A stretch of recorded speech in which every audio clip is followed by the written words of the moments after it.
Hey guys, Ramsey here. Welcome to another live stream. Happy Saturday. How about a random Saturday live stream? How is everybody doing? What is everyone wearing? Thanks for being here. This is one that I have gotten a lot of requests on. A lot of people have been asking that I get on with doing the new Areej Dore Classics collection. Let me move the microphone a little bit closer. Can you guys hear me okay, by the way? Is the sound good? I know the video is never good, but is the sound good? Can you guys hear me okay? What are you guys wearing? Today, my scent of the day was this little bad boy, MCM, which is Modern Creations Munich Success. I love this stuff. Success is awesome. They have some other stuff for women, I think, from the 80s that I want to smell, but Success is probably the best fragrance for somebody that has like vintage taste like I have. This is a little bit like Hugo Boss #1 meets Pacoma's Gatsby. If you've ever seen or heard of Pacoma Gatsby, I actually did a video on it if you want to learn about that fragrance. But it's a really spicy, resinous sort of old school masculine with just a ton of oak moss in the base and big animalic honey like I love. But love this stuff. Very, very lucky to score a vintage bottle. Discontinued, of course. MCM is a house. I think now they're very popular in Asia. So for people who, are up on the fashion trends, not me, as you can clearly see. But I think in Asia, they're still very popular. They make leather goods. They make like these very small backpacks, I think, that are very convenient for like maybe a girl to put like a wallet or something in and put it on her back and go to the club or something. Those small leather backpacks that sell for an unbelievable amount of money. So I think MCM is still sort of in the leather market. And I think they're still releasing fragrances, but I don't think they're going to ever release anything that's anywhere close to this. This is the old school. Oh, it's so good. So rich. If you like heavy hitting, decadent, thick, old school vintage fragrances, the way that those old school vintage fragrances used to just hit differently, check out Success. Success is absolutely awesome. And one of those under the radar vintages that I'll do a full review on one of these days, but Anuj had a vintage bottle and I scooped it up very quickly. So I've given that probably 3 or maybe 4 full wears now. So I'm almost ready to do a full review on it, but I want to wear it a couple more times. So what is everybody wearing? Let's check on the comments. It's been a while since I've done a live stream too. So I miss you guys. And on a Saturday night, thank you for tuning in on a random Saturday night. So there's good news and bad news to this video. The good news is that Russian Oud supplied me with the 5 classics collection that's been re-released in these beautiful little sort of samples. There were no samples for this collection because this was technically a re-release collection. So all of these that came out were already well-loved previous offerings. So for example, Russian Oud and Chinese Oud and stuff like that. It was already out in the public, right? It wasn't a new fragrance. So there were no samples, which I think it would be a good idea if he actually did samples in the future for stuff like that, because I think there's a lot of people that just never got a chance to try even the first run, because his fragrances can be sold out very quickly and become very expensive and rare. So I think a sample set would be kind of a cool idea, even for re-release for the future. But he sent me these and people kept asking me, man, where did you get those? I want to buy some samples. And I'm like, yeah, he just kindly sent them to me so I can talk about them on the channel. But so the good news and bad news. Good news is I have all 5 of these. So I've got Russian Oud II. I have Chinese Oud II.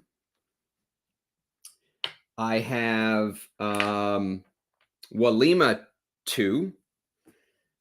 And Ottoman Empire IV. And finally, we have Siberian Musk III. So those were the 5 re-releases, okay? So I have all of them. That's the good news.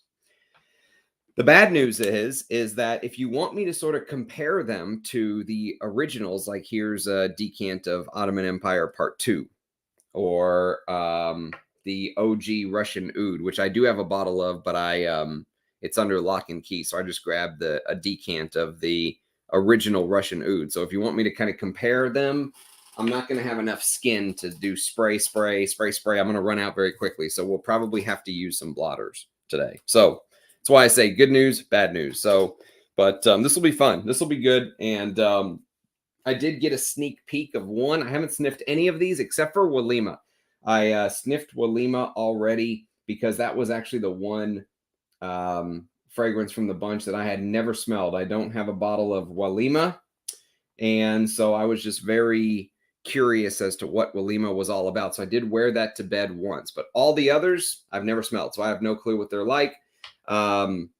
But I do know that I've had many people tell me that they're very good, that this is a very good collection, that it's done very well. And Russian Adam got on YouTube and made a bunch of videos about these, as you would expect. And of course, he said that that there are some changes, like sort of reading the same story with the same characters, but maybe just, a little detail here and there has changed. So the plot still stays true to original, but there may be some differences based on maybe a different ingredient added or stuff like that. So they're not supposed to be exactly the same as the OG. So let's see what everyone's saying, and then we'll start spraying, shall we? Let us spray. Ajay says, let's go. Good to see you, Ajay. How you doing, man? That's it, pulling strings. Happy Saturday, everybody. What are you guys doing tonight?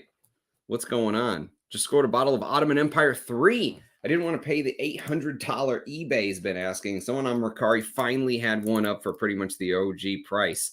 Took long enough. Congrats. Ottoman Empire is one of those that I would have loved to score a bottle of. I still don't have a bottle. All I've been working on is stuff like this, like decants that I've kind of procured over the years. This is I've never been able to find a bottle of Ottoman Empire, and it's crazy because it's probably one of my favorite rose oud fragrances. So yeah, congrats on that, Keely. Hey Stephs, what's happening? Yeehaw! It's still like 97 degrees here in Texas. Unbelievable, absolutely unbelievable. Areej Walimah II, are you wearing it today? What do you make of it? Tell me what you make of it, Ajay. I really enjoyed wearing it to bed. I'll tell you what I think of it here in a minute. And Muhammad's wearing Ottoman Empire IV. Awesome. That's good stuff. This gonna be good. That's right. That's right. I think it is. Let me take my watch off. So maybe I can do like one on skin. Which one should I do on skin? Which comparison should I do on skin? Which of the 5 should I do on skin? Well, probably one of the comparisons. So either not Walima, either Ottoman Empire, Russian or Siberian Musk, Russian Oud, or Chinese Oud.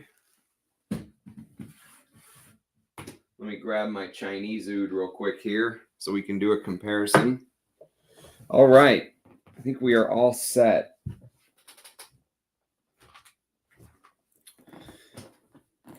Rizzle, what's happening? Nick. Welcome, Nick.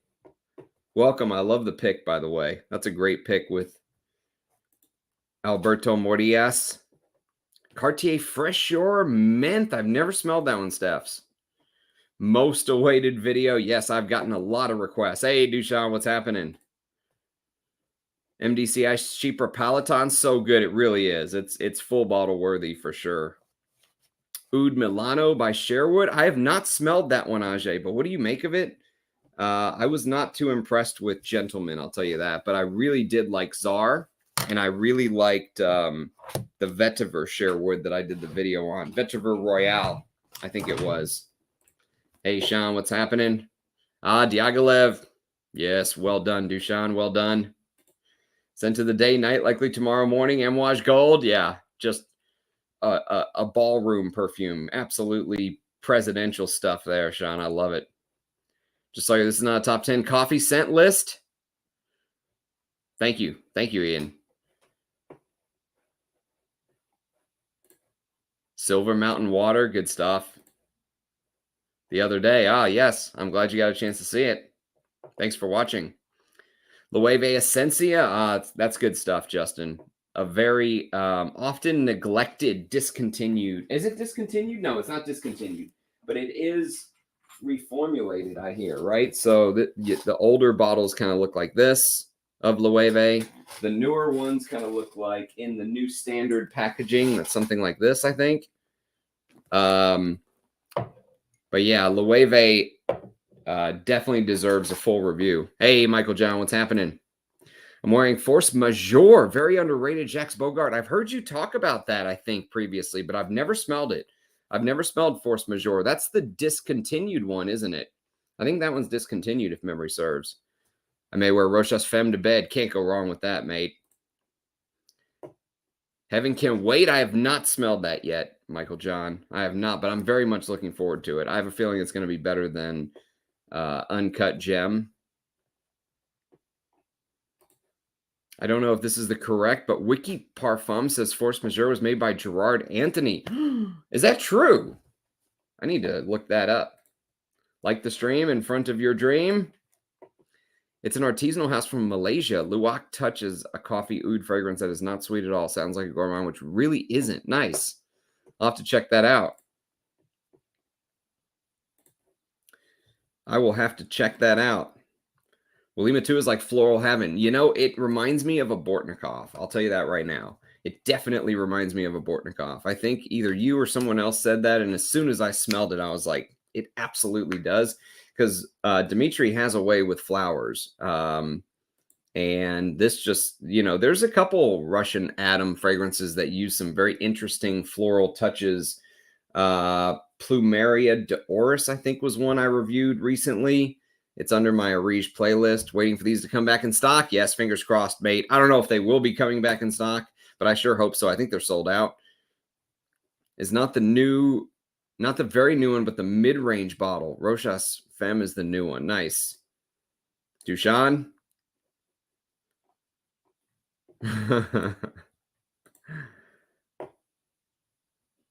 OE4 cardamom. Pops more. Interesting. Can't wait to smell it. Siberian Musk.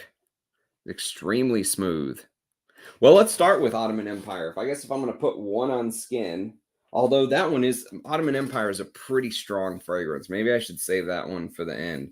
Let's start with Russian Oud. And there you go. Ajay says Russian Oud II is better. Let's start with Russian Oud. I'll put Russian Oud on skin.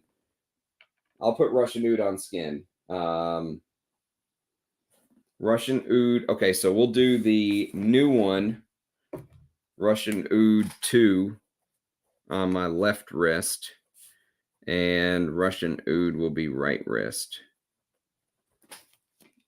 All right, let's go. Let's go, baby. Let's go. So luckily, Russian Oud is a fragrance that I know pretty much like the back of my hand. I've had some pretty extensive experience with Russian Oud. So Russian Oud II, I mean, it's clearly, I mean, even just smelling it in the air right now, it smells very similar to what I'm used to. There is something even more chocolatey in the opening right there that I just got than what I'm used to from the original. Here's a couple precious drops of the OG. Jonathan sent me this like 2 years ago. I've been nursing this decant of the OG Russian Oud. We'll do 2 sprays. So there you go. You can almost see the glisten on my wrist. The new Classics collection and the OG. Let's let that settle. So I don't just smell alcohol in my nose and then I can't smell anything for the whole live. It definitely seems chocolatier in the opening, like instant chocolate. Yeah. At least to my nose and comparing the two side by side.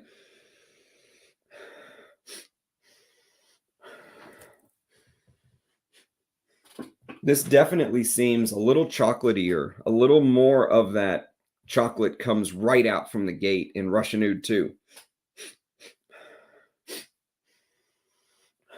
Man, just the texture of this fragrance is like a revelation to me, because I really think even if you're someone that does not like oud, Russian Oud or Russian Oud II, either of these is a great sort of intro to oud, if you will, because it gives you a little bit of that animalic feeling, but man, that thick, heavy, resinous labdanum, it really feels like in the OG, off of the initial blast, I get a lot more of like the resins up front.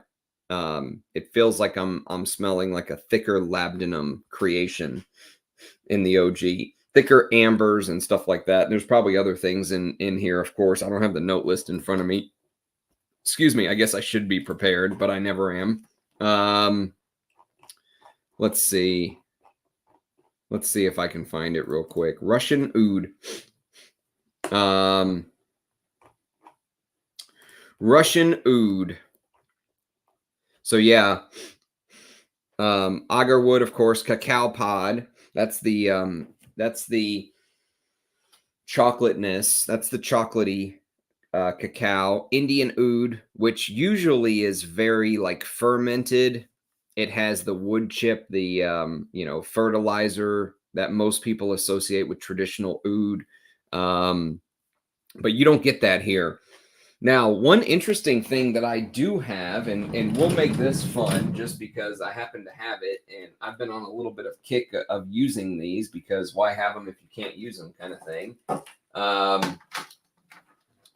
But I actually have the oud that was used in this perfume, at least in the original Russian Oud. Russian Adam supplied me with some. Yes, here it is. So this is called, sorry my camera's shit, or I'd show you better, but this is actually called, you'll have to take my word for it. This is called Choco Barai. I don't know if you can see. There you go. Choco Barai, and it's actually the Thai plantation oud used in Russian Oud. This is the actual oud. So I'm going to get a little blotter, and I'm going to dip it in here. I know it's a actually, I don't want to waste a blotter. I don't want to waste this on a blotter. That's just crazy. Let me put some on my forearm or something. That's just crazy to put it on a blotter. I must be out of my mind. We'll just do a little swipe. A little swipey swipe.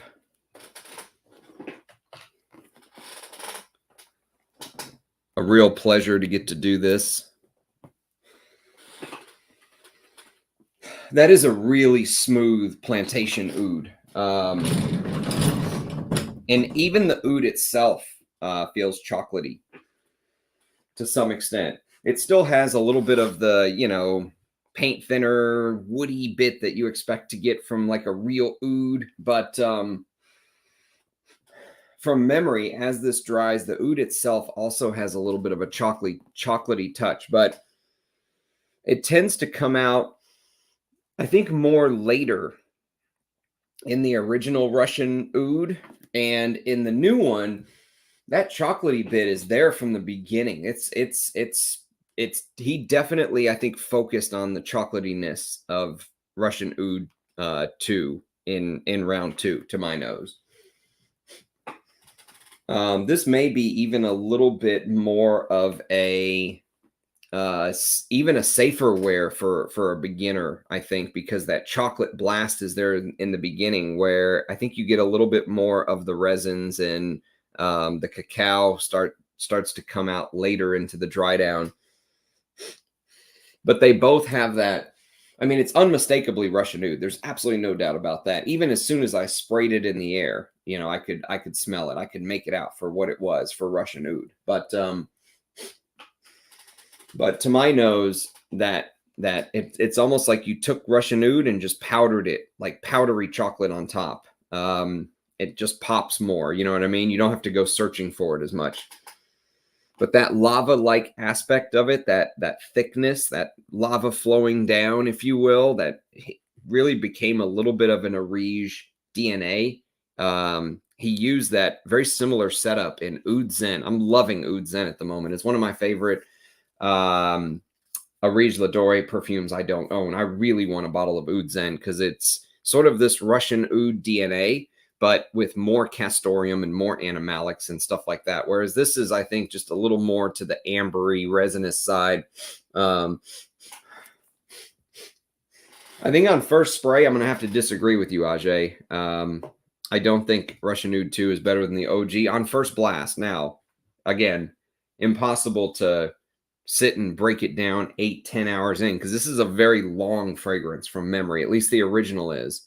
But on first blast, and maybe it's just because this is what I'm used to, that chocolatey hit in the beginning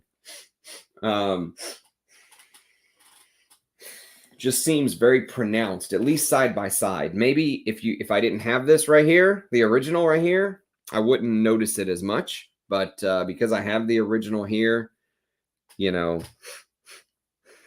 I'm really noticing that little chocolatey blast in the beginning, a little heavier. But I think it definitely does it does exactly what it's supposed to do. It delivers the Russian Oud experience, and it's never going to be exact anyways. And in fact, my brother Jonathan said something that as we have a group chat, and he said something that I hadn't really thought about because many people are so, focused on him creating something that smells exactly like the original. He was saying, I actually don't want Russian Adam to create something that smells exactly like the original. I want him to put a little twist on a part 2 or a part 3 or a part 4. And I thought, you know what? That makes a lot of sense. What good is it just recreating the same fragrance over and over again?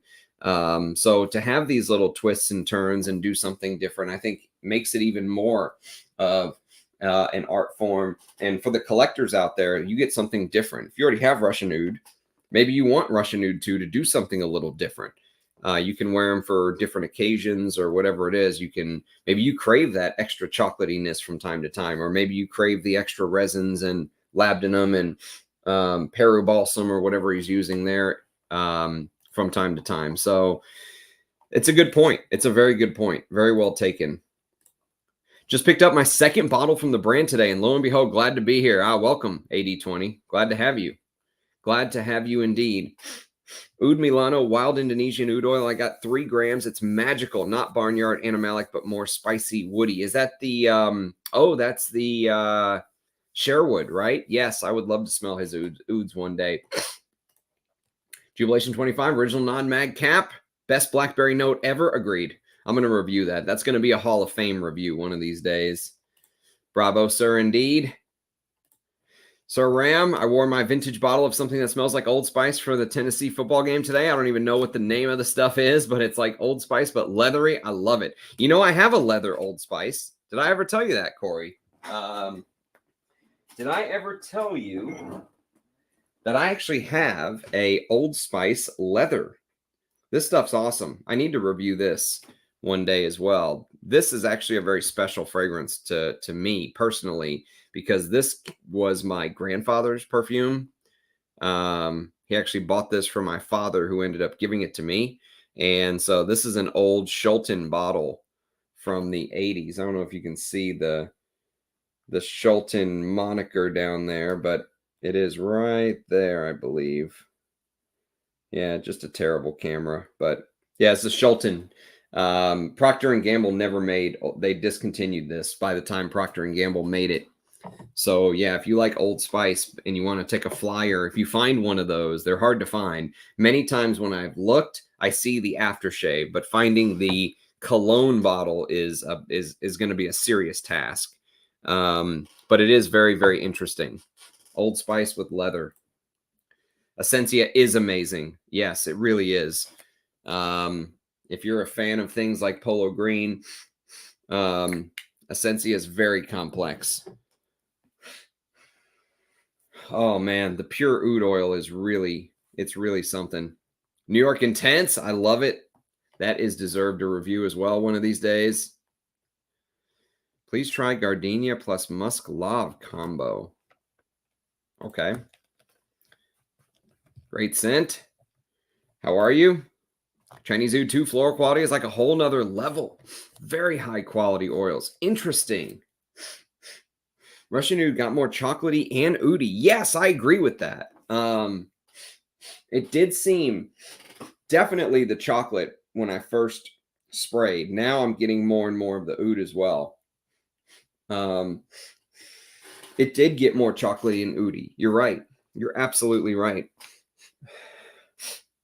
Because the OG is very ambery, labdanum heavy, very resin, lots of resins. I'm definitely going to grab a bottle of New York Intense. Yeah, it's really good. I need to spend more time from the house of Parfums, or Nikolai Parfum Creators, whatever she calls herself. But I think this is, you'd be hard pressed to say she has anything better than this. So good. So good. And such a gentlemanly perfume as well. Babouche, strap in, ready to go. War and Peace. I love War and Peace. One of my all-time favorites. Russian Oud smells more like Oud Zen. Ooh. I see what you mean, but Oud Zen, yeah, I see what you mean there, Ajay, but I feel like Oud Zen has more of the castoreum and more, it's a little bit more on the smoke and the animalics than this. This is a little safer than Oud Zen. But I see what you mean, 100%. I see what you mean. You have a great nose, my friend. Thank you. I had a good night in clubbing a few hours ago. Oh, you went to the club, projecting your fragrance there, Dushan. What were you wearing? The Ramathons continue on. That's right. That's right. One day we will hang out. Siberian Musk feels like a fire has just started in the pine forest. Interesting. I love Dear Musk. He is a good soul. A true Belam indeed. Russian chocolate oud. Yes. There's no doubt about that. 100%.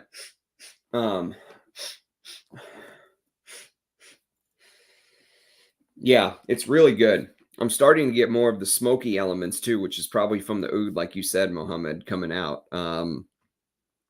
Really, really good. Really, I'm expecting these to be. I'm not expecting any of these to be really off base. I'm not expecting any of them to be off base. I wonder how they'll smell after a year or two. Yeah, that's true. They do change. You're right. I got the history of Indian Oud. I get the history of Indian Oud and Russian Oud II. What? What, Fosco?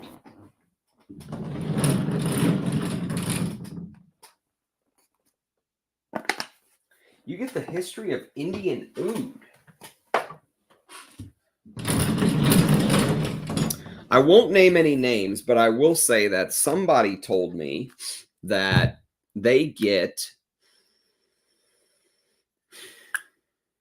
Yeah, I don't see the history of Indian Oud there, bro. Maybe in the dry down as it changes. Maybe in the dry down, all I'm getting is this big chocolatey oud right now, but maybe I need to let it settle. I did just spray it. So someone was telling me that in one of these, I forget which one it was. I think it was either Ottoman Empire or Russian Oud. They said that it reminded them of the dry down of Ambre de Coco. And I went, really?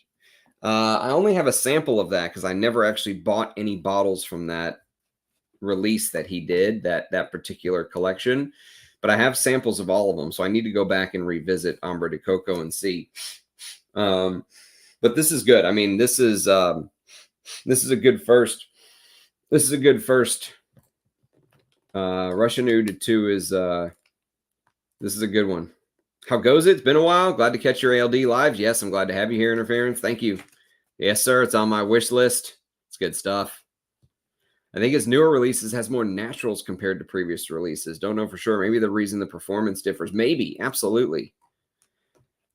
Patch Intense is, I agree. I usually hate it. Yes. I agree with you there, Fosco. I really do not like Patchouli Intense. I think Patchouli Intense should have been like called Geranium Intense. It is So spicy and green. You know what? I was playing with some of the actual ingredients themselves, and I'll show you. These were from last night. I was fooling around last night, and dipping some of these in the actual ingredients. Like that's dark tuberose absolute. I don't know if you can see the sort of stain on the end of it from the tuberose. And one of them was, that's Patchouli by Russian Oud, Jasmine Sambach. This one's Civet. This one is Indian Red Rose. This is, of course, is the last one, Carnation Absolute. So the Carnation Absolute is really spicy, almost slightly minty in a weird way as well. It's like a spicy green. Carnation is very interesting, and I get a lot of this weird spicy green geranium and carnation thing from Patchouli Intense. I also really don't like it. It seems very unbalanced to me, but I was smelling the Carnation Absolute yesterday, and it reminded me a little bit of the Patchouli Intense. But every now and then I'll pull out the ingredients themselves and just sort of revisit them. One of them that I got a chance to smell yesterday was the Taif Rose again. My God, what an absolutely glorious material that is. Taif Rose is one of the most beautiful things I've ever smelled, ever. Like I could totally see how a prince would just douse themselves in real Taif Rose. I know it's ungodly expensive to do that, but hey, Thurston, welcome. Good evening. Evening, Thurston. Patch Intense gets better with less sprays. Just don't wear it is when it probably gets better. I definitely get a similarity with Amber de Coco. Interesting. You also, Fosco. And that's with Ottoman Empire. I think I prefer Ottoman Empire too. Yes, I agree with you. I think Russian Oud is still releasing quality stuff. The bottle design, unlike someone brought out the square bottles with the simplest sticker and the ugliest handwriting. Yeah, I agree. Any thoughts on D&G Masculine? I have never smelled that one, Steph. You'll have to, you know who you should ask on that? Rich. Rich has a bottle of D&G Masculine, but I've never smelled it. I think it's from the late 90s, though. So probably my guess, without ever having smelled it, if you want to go for vintage Dolce & Gabbanas, I would probably tell you to go for the vintage Dolce & Gabbana with the sticker on it. Dolce & Gabbana Pour Homme, the crappy sticker that I had to tape on because it always falls off, the Made in Italy one. By Euro Italia, or Dolce & Gabbana by Man. Those are my favorite old Dolce & Gabbanas. I would think Dolce & Gabbana Masculine is probably like more of a fresher take because it was in the late 90s, but I've never smelled it, so I can't really fairly comment on it. Oh, man, that plantation oud used in the original is so good. There are some differences for sure. Absolutely, there are. I think overall, the main difference is what we talked about so far. The fact that there's more of that powdery chocolatey bit in Russian Oud II, and then in the OG, there's just more of the resins. I feel like I'm getting maybe even a little bit more like just a touch of animalics in here. I'm not getting really any animalics yet in Russian Oud II, but I am getting a little bit of smoke, which is kind of cool. Smoke in the chocolate makes for it does take it in a little different direction, like someone was saying earlier. So yeah, that's a winner so far. That's a winner. That is a winner. Love the dry carnation note in Tenere. Yes, I'm in love with Tenere. Like I've got like 350 mils of that stuff. I don't ever want to be without it. Tenere is one of Pierre Wargnai's best that no one talks about. Those late 80s masculines where they used a lot of florals are crazy, crazy good. Really, I wouldn't mind if Russian Oud increased the price a little bit and make more bottles rather than them getting sold out in 2 minutes. Jonathan was telling me, unfortunately, I can't buy any because of the situation that I'm in. But as much as I want to, I really want a bottle of Chinese or of Ottoman Empire and Oud Zen. But from this collection, Ottoman Empire would have been the one that I went for. But he was telling me they were gone in seconds. Forget minutes. That meant some of them were gone in seconds. So, yeah, that's a good idea. Obviously, there's a quality difference, but you can get some ALD frags cheaper than the Amouage X-Rates. Yes, yeah, that's a great point, Sean. Some of those prices on some of those niche houses are crazy. Thoughts on Amouage Enclave? Pass on that question. I might have smelled it, but I can't remember it. But I remember if I did smell it, not liking it, or I remember thinking, "Damn it, it's not an Amouage." But I can't remember it. I'd have to go look and see if I still have a sample floating around with my thousands of samples up here. I have so many samples I want to talk about. I was going through my samples today because I was going to do a 1999 video tomorrow, this year in perfume, 1999. And one of the fragrances from 1999 is Green Valley. Someone sent me a sample of Green Valley, and it wasn't a lot. It was like a mil, something small, but someone sent me a sample and I lost it. I have no clue where the hell it is. It's here somewhere, unless someone broke in and stole my 1 mil sample of Green Valley and left everything else. But I was just, I literally looked for hours, could not find the damn sample of Green Valley. And so, yes, there's samples that I have been wanting to talk about or do videos on, and they just get pushed aside. People send me samples and I just put them up here, and it's like a row. Like the ones that were there just get pushed further to the back when new ones come in, and it's just like never ending. That's what's crazy about this hobby, is it's literally never ending. You could take it as deep or as detailed or as, you could go left, you can go right, you can go straight. There's artisanal, niche, cheap designers, drugstore cheapies. There's the big fashion houses from France, the YSLs, the Dior's. Then they have their designer lines, the Chanel. There's so many houses, and even new houses that keep coming out. It seems like every time I go to Parfumo or Fragrantica, there's a new house. There's new, and they always do their release with like 4 or 8 or 10 fragrances. What was the Dries Van Noten canceled the Frederick Malle fragrance he had because he wanted to create his own perfume line. And when they launched that line, he did it with like 10 fragrances or something. I haven't smelled any of those. There's just so many perfumes. You could do 2 or 3 videos a day and not even make a dent. You know what I mean? It's impossible. So I try to pick my spots, but I'm really upset about losing that Green Valley. I looked everywhere. I looked in all my samples, pulled everything off the top shelf, put it back. It's got to be here, but Evening Mike, Ganymede. That's one I did a video on. That's a crazy scent, by the way. Not my favorite Amouage, but I do feel it's still an Amouage. Not much after that was good, in my opinion. I'll have to revisit it or do a video on it one of these days. Walima got sold out even when I visited the site near 1 minute early. Oh, yes. Yes. Well, speaking of Walima, I guess I have one more spot on my arm we could put it on. Since there's nothing to compare it to, let's just spray it and talk about it, I guess. So this is the fragrance that was made for Russian Adam's Princess. Oh my God, that just went straight up my nose. That's like Champaka attack right in the nostrils. My God. Woo. Can you see the stain on my arm? You probably can't see anything because of the shitty camera, but can you see the stain that leaves on the skin? It's a dark fragrance. It's so beautiful. It's really, really pleasant. I'll put it that way.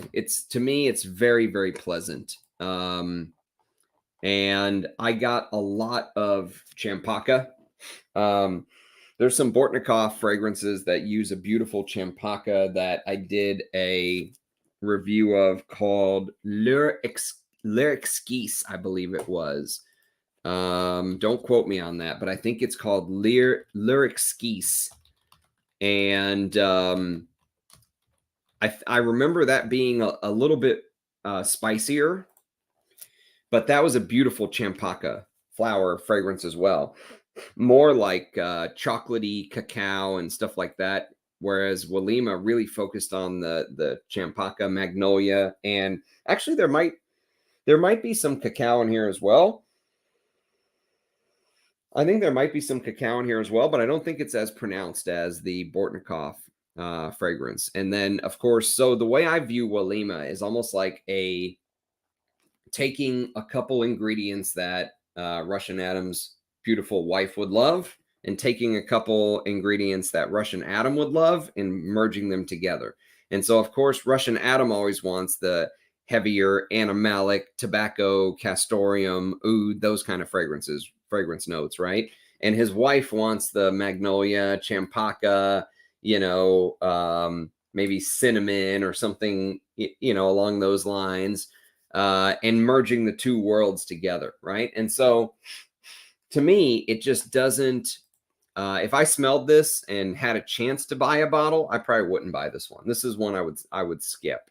One of the few Areej Dores that I would skip. So as much as it's pleasant and I like it, and the florals in here are drop dead gorgeous, it's just not, with not owning Ottoman Empire and not owning Oud II, I couldn't pay 400 for this or whatever it was going for. What was it going for? I need more windows open so I can be prepared for this stuff. It was Walima was 400. So yeah, I wouldn't pay 400 for this. As nice as it is, I wouldn't. But it is very pleasant. I enjoyed wearing it to bed, and I'm enjoying it right now. I mean, it would be a great collection piece if money was literally zero issue. Sure, it would be a great collector's piece, but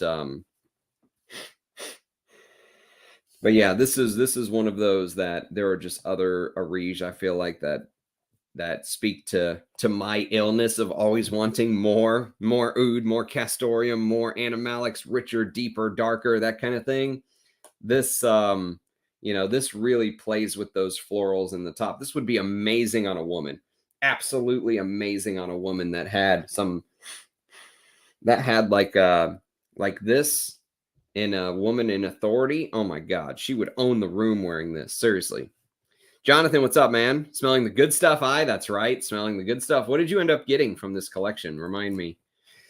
I have like 14 and thought about getting a full of Enclave, probably 4 or 5 of those times.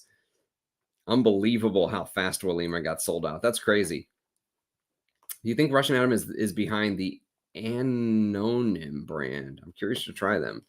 I'm not even familiar with that brand. An Anonim, Anonim.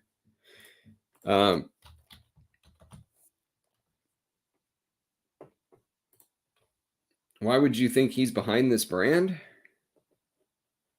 I'm going to add them to my wish list now that you mention it, but is there a reason you think that?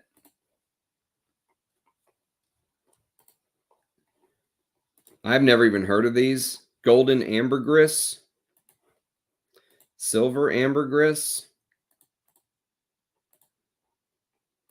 See, this is a perfect example of what I was talking about earlier. So Nissan just basically mentions a brand I've never even heard of. And they've been around for years. And I've never even heard of them. And never smelled them, obviously, if I've never heard of them. So there's just so much to smell. That's what's cool about this hobby. And we can all have our own opinions. You can think one thing, I can think one thing. No one is really right. It's all sort of opinions. I asked Duck. He not too big on it, but got the Euro Italia DNG, and it's much better than the shite formulation they got now. That is pretty much the answer you could just say for everything. So, yeah, I mean, but I don't know if I would go for a vintage of a fragrance that he says he's not that big on. Evening. Minty bubblegum with synthetic ambery base. Which one's that? Is that the... Which one, Grant? Is that the patchouli intense you're talking about? Guerlain L'Homme Ideal Cologne. I thought this was just another cheap designer. Boy, was I wrong. The almond note citrus is amazing. Yes, I hear very good things about it, but I've never smelled it. I have a full Green Valley. I bought it Neiman Marcus. Hold on to that, Thurston.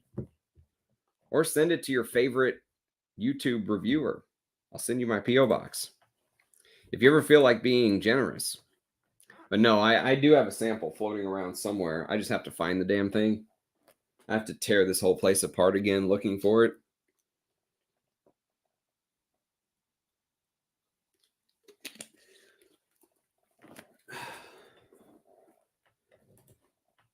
Sounds like sabotage. Is that the brand with the face on the bottles? Yes, and only 3 releases. Yes, it is. How much should my limit be to pay for a Bellamy shaker? Oh, mate, don't ask me prices.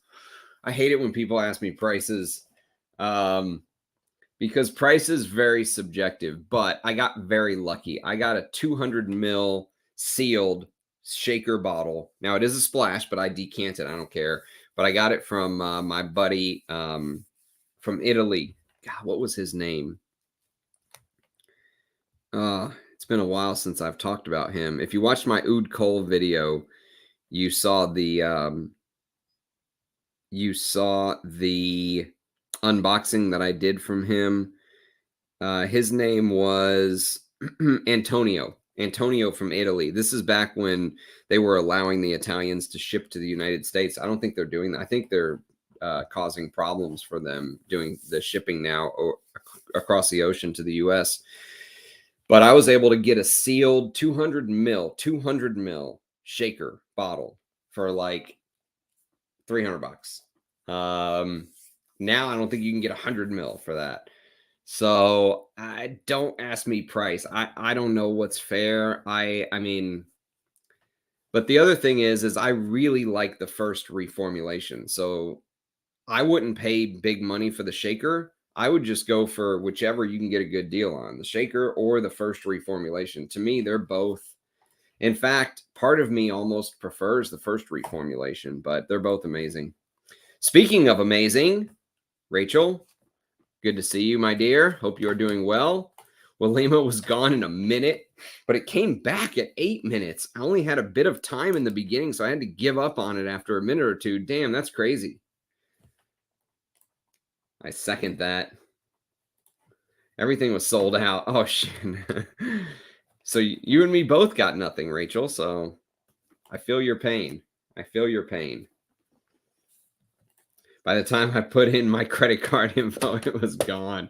It's brutal. Yeah, it really is. It's a crapshoot sometimes with those Areej releases. That is one of the reasons, actually, the whole release and lottery thing, and who knows how quick you can refresh your browser. You have to sit by the router to try to get your internet speed a little faster and put in your credit card info. That's one of the reasons why I started out with Bortnikov, because they were just much more accessible. But I completely see why people go crazy for the Areej fragrances. And there's very few houses, I would say, nowadays that move me in the way that Areej does. Just very few. It's just the reality of the situation. There's very little that I smell now that does what Areej does. So, you know, I guess that's worth something.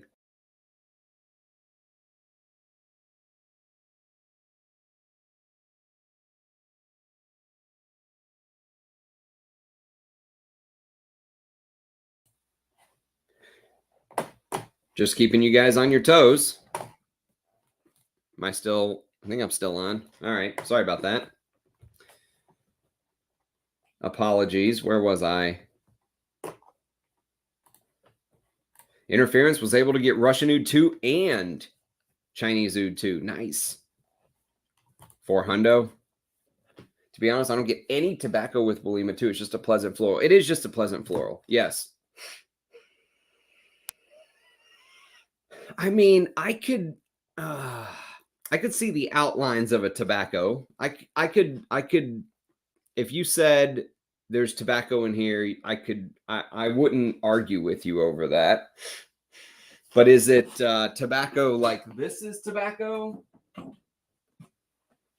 Is it, tobacco reserve? No, it's not tobacco like this. But maybe there's just a little bit.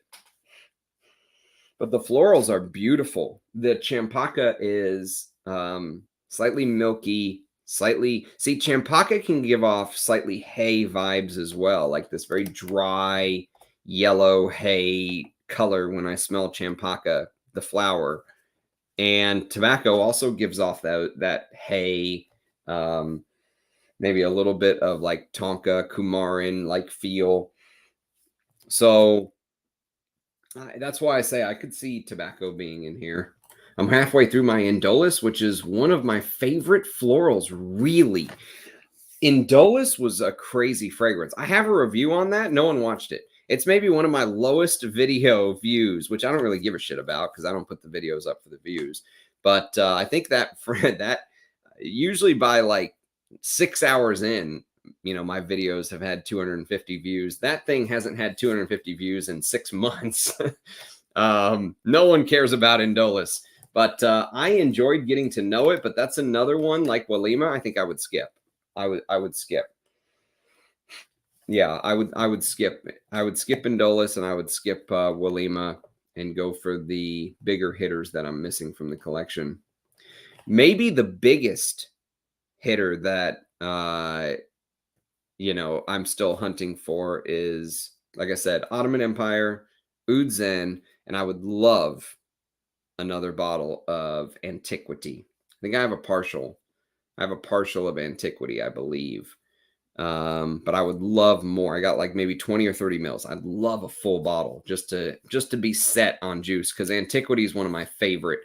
Antiquity, in my review, I said it's like Guerlain made a perfume, like Jacques Guerlain made a perfume with oud, like as if Guerlain was using oud in the 1920s. It's just beautiful. It's like being on a train taking you back in time. It's such an experience.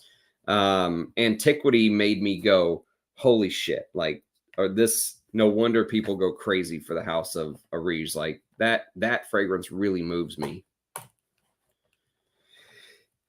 It would be a baller on a woman. It would be. Oh yeah, this is boss bitch right here. Walima, this is 100% boss bitch. Like anonymous. Imagine it's like the best shit ever made. I love Jonathan's channel. I do too. Yep, Jonathan's the man. Would have loved to snag that one. The collector in you just cannot help it. And I know exactly what you mean, Jonathan. Like for the collection piece, it would be cool to have a bottle of Indolus and Walima and all that stuff. But as far as like me being practical about what I want to wear, I'd probably pass on those two. Good evening, Headless Sense. Good to see you. Anonym is a brand many have thought was launched by Russian Oud anonymously. Interesting. Okay, I didn't know that. Did not know that.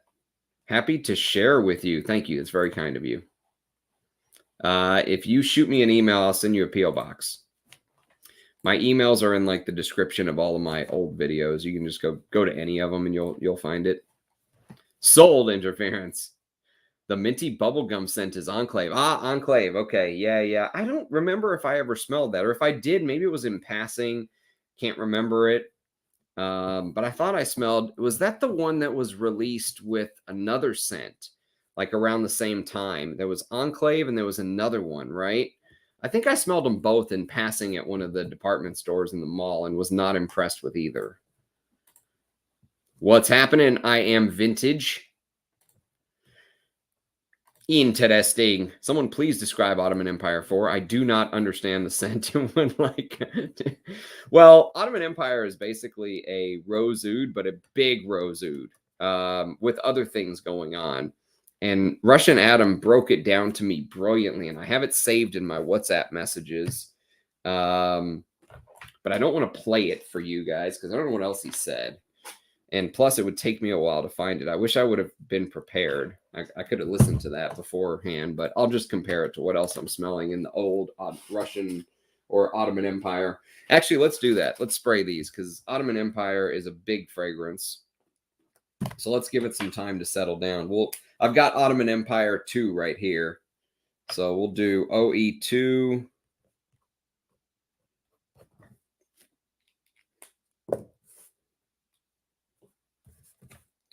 Let's spray this bad boy. I know there's a bunch of different types of oud in Ottoman Empire. Wasting 2 sprays on the blotter pisses me off. Oh, man. Such a luxurious fragrance. It just smells expensive to me every time I smell it. Where's Ottoman Empire? Here you are. Ottoman Empire IV. All right. Let me mark the blotter. Man, I can smell it in the air.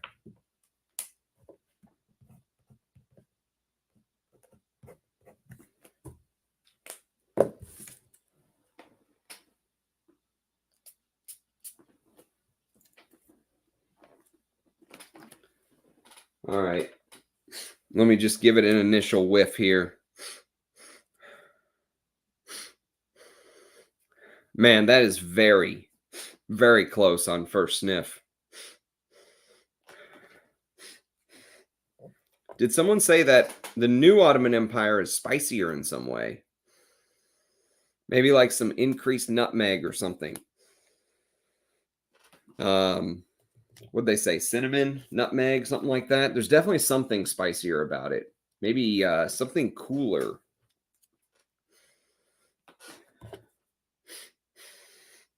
I'm getting more rose from the opening of Ottoman Empire II, whereas Ottoman Empire IV, it almost feels like a cooler fragrance for some reason, if that makes sense. I know that seems weird, but I know there are some ingredients that can give off this coolness, or this maybe there are some spices that can sometimes feel cool to the nose,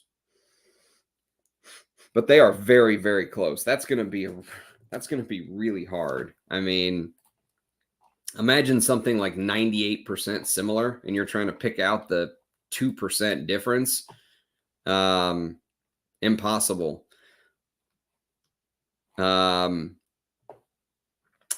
Jamaican pepper, cardamom, and cardamom and pure rose oil from Turkey distilled in copper using firewood. Infusion of frangipani flowers, saffron, Indian agarwood oils from Nagaland and Manipur, distilled in 75 to 93. Indian vetiver, cinnamon, nutmeg, base notes of amber accord, cedarwood, and oak moss. So in the beginning, I think I was getting a lot of the spice. The nutmeg, the cardamom, and it made the fragrance feel much cooler than maybe Ottoman Empire Part 2 did, at least on paper. But the hard part is on paper, honestly, Ottoman Empire is going to have to be one of those fragrances. I think that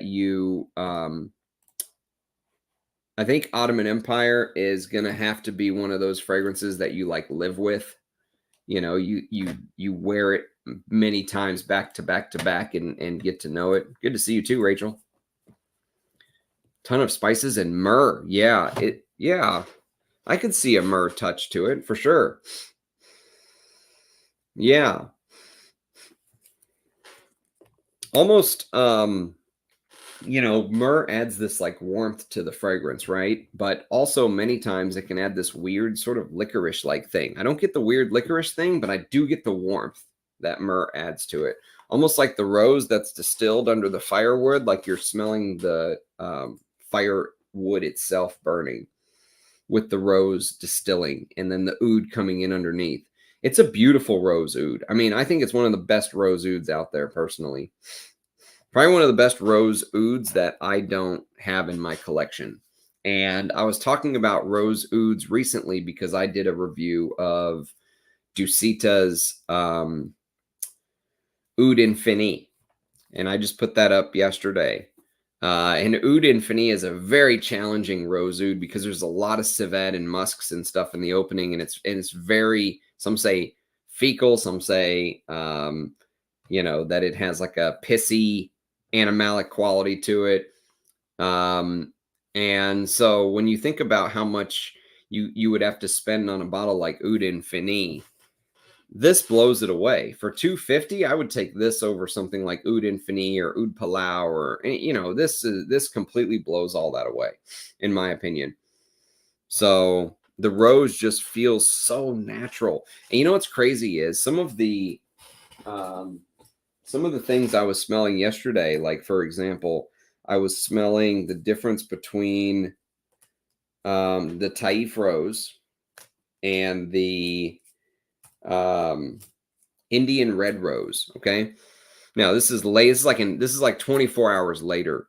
But when I first dipped them in the juice, the difference was stark. You know what I mean? Like later on, the Indian red rose started to turn a little bit fresher and lemonier and all that stuff, but the Taif rose started out like that out of the gate. And the Indian red rose had other facets to it in the opening. You could smell like the green touches. You could smell maybe a little bit of fruitiness in here. And in the Taif rose, it has this lemony tea-like quality. And it's such a pretty, beautiful rose. But even just the differences in these two types of rose, just imagine a fragrance like Ottoman Empire II versus Ottoman Empire IV, and maybe like different roses being used and how that can change the scent profile.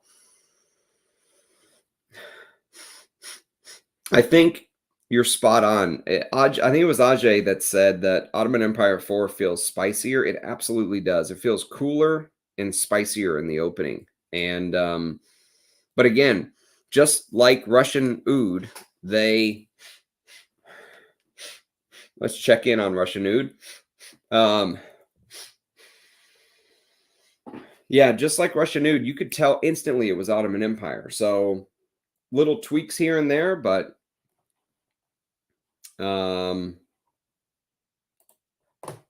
nothing crazy to report.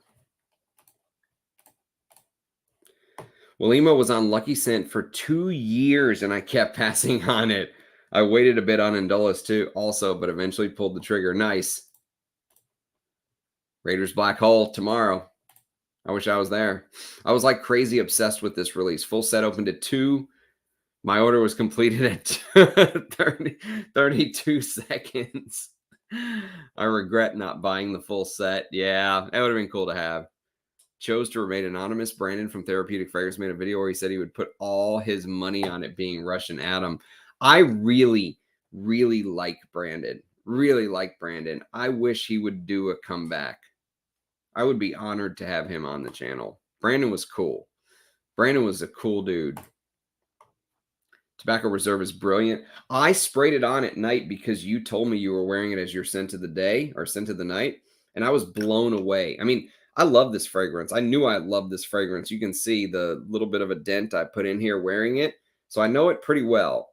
But when I wore it to bed last night, it had probably been a year since I've sprayed it on, and I was shocked by how good this is. When you could find these 110 mil bottles, 110 mils for $60. You used to be able to find these for 60 to 80 bucks, which is about what I got mine for. What a deal this was. One of my favorite tobacco fragrances in my collection, I think. Tobacco Reserve by Aramis. And I don't know if the rumors are 100% true, because I don't know if he would have done a fragrance this late in the game, but because this was 2018. But according to Fragrantica says that Tobacco Reserve is perfumed by Edward Fleischier. If that's true, what a deal. Because I mean, Edward Fleischier to me is like a all-star perfumer, you know, for the stuff that he did. He did do another Aramis. He did Havana Reserve, which I have on the wish list. He did the original Davidoff, which is one of my favorite Davidoff fragrances from '84. And of course, he was involved in Poison, the original Montana Parfum Dome, the best Montana fragrance. So, I mean, he's just an all-star perfumer. So, sold my Walimah II to a friend at cost. I have the Attar and I didn't need another. Interesting. Yeah. It is that good. 100% that good. One of the best tobaccos in my collection. Hands down. Shockingly good. Tobacco and that both have coumarin, I believe, and tobacco has lots more indole than people realize. Ah, interesting. I did not know that. I didn't know it had indoles. Excuse me. Yes, that's it. Yes, it is that good. I think it was still available after the next collection sold out. Hey. Oh, hey, yes, exactly. You're exactly right. And a lot of times when you smell coumarin or tonka, it's sort of cut with tobacco. Many times you smell tobacco, you smell tonka right there with it. Classic set is really good. It is really good. It really is. Love me some Oud Zen. Super cozy ambery Oud. Yes. It's my own fault. I know the feeling. I'm super happy for you. Rachel, you're such a nice person. I've only used less than 10 sprays of my antiquity. It's more of a deliberate wearing for me. Man, I wear the shit out of that interference. I love antiquity.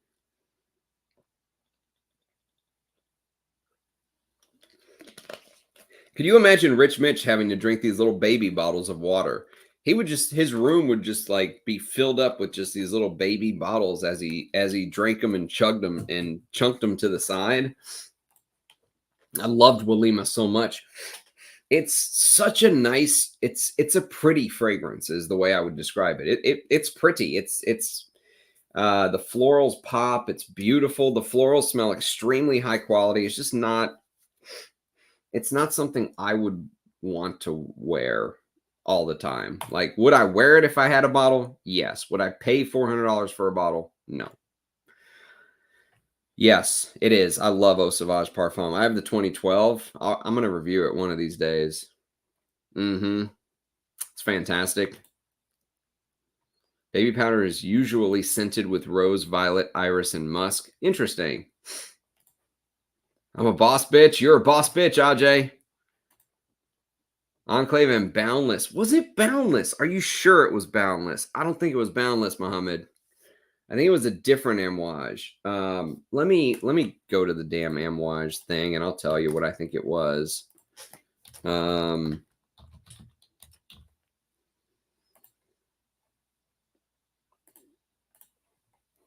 right, let me go through these Amouages real quick. Hang on. This is a must now. I have to remember.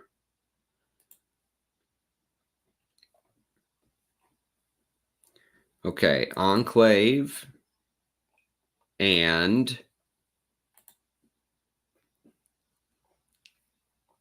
I remember it was another weird colored bottle because Enclave is like a weird green thing. Meander. It was Meander. That's what it was. Meander and Enclave were the two that came out in 2020 for men. And I think of the two, I remember liking Meander more because it was the one with that weird sort of carroty orris root creamy thing. But I think yeah, thanks for being here. My Village and Siberian Musk. I'll put those on the list, Ian. Thank you. Thanks for being here, bro. Rose and OE4 is like real rose. I think he may have used rose gulab. Well, the rose in all the Ottoman Empire smells like real rose to me. That's one of the things that makes Ottoman Empire is just how the rose pops. It's a huge fragrance. Yeah, I mean, even the rose in Ottoman Empire II smells so natural.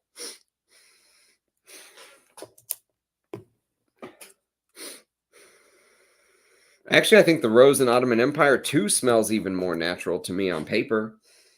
It pops more. Maybe it seems like it's a little bit of a fresher rose, whereas the rose in Ottoman Empire IV, well, maybe, you know how sometimes like a rose absolute will feel heavier. This feels like a rose absolute Ottoman Empire IV, if that makes sense. Which it probably doesn't, but if it does, it makes sense in my head. Anybody want to sing the praises or laments of Amouage Figment? Got a sample for the first time the other day. I love Figment Man. You're talking about Figment Man? Because I love Figment Man. Figment Man. I'll tell you the story. I've told this story before, but I got this one day, maybe 2 days, but a couple days after doing my ranked Anique Minardo video. And this would have been number 1. I actually went back and like posthumously added this in as the number 1 Anique Minardo fragrance. I really do think this is her masterpiece that no one talks about. Figment Man is Amouage does an earthy Koros. Excuse me. But Amouage style. You know what I mean? It's got that Christopher Chong sort of edginess to it. I love it. Absolutely love it. The cardamom and saffron is more prominent in OE4. Make it smoother in 5 minutes. Yeah. It's so good. One of the Areej fragrances that I really would love to get my hands on a bottle one day. And one of the fragrances that I can truly say, I don't care whether it's 1, 2, 3, or 4. Like, and I have Ottoman Empire. So this is Ottoman Empire II. I have another decant of Ottoman Empire. Actually, this is also part 2. This is Ottoman Empire part 2. And so you can see I have some juice. And I think I have a decant of Ottoman Empire part 1 floating around somewhere. And I'm pretty sure I've smelled 3 somewhere. And this is part 4. And they all smell amazing to me. All of them. All of them smell absolutely amazing. So I wouldn't care which bottle I had. I just want a bottle one day. Can you name a few vintage designer fragrances that are backup bottle worthy to you? Ooh, that is a long, long list, sir. Antaeus, Koros, Leonard Porom, Derby, Guerlain's Derby, Heritage, EDT, the vintage, Abbey Rouge, EDT, the vintage. I mean, there's so many. Escada Porom, definitely. Chanel's Cuir de Russie in EDT form. Paco Rabanne Porom, Boss #1 in Boss Spirit. Oh man, there's so many. Etros Goma.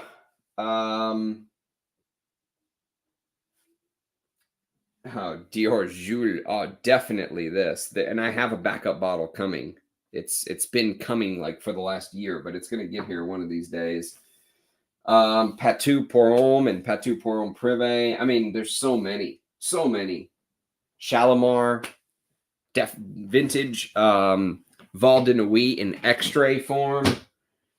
I mean, there's so many. I don't even think I can name them all without just going down the list. Vintage Calvin. Rich Mitch talked about this on his live stream today. And I remember when Rich first started his channel. So when Rich first started his channel, I didn't have a channel. And I told him, I was like, dude, there are 0 reviews of this on YouTube, which is a pure travesty. 100% like shame. I was like, you need to review it. Think about it. You'd be the only one that has reviewed Calvin by Calvin Klein on YouTube on Earth. Think about how crazy that is. The greatest Calvin Klein fragrance no one's reviewed. And he's like, you're right. And he did it. And he did a damn good job, actually, for one of his really early reviews. But I'm going to review this one day. Fuck, it's so good. Oh, my God. The best Calvin Klein fragrance. That or Vintage Obsession for men. I mean, Vintage Lagerfeld Classic. I mean, there's so many. There's so many steps. So many, man. The Vintage Giacomo de Giacomo with the blue writing on it. I mean, you could go on forever. Vintage Akitos. I could do a whole video on these. Furio by Jacques Bogart, my favorite Jacques Bogart fragrance. Fahrenheit. I mean, there's a million of them. Coolness, speaking of Elemi. Would love to see a big rose and heavy musk fragrance from Areej.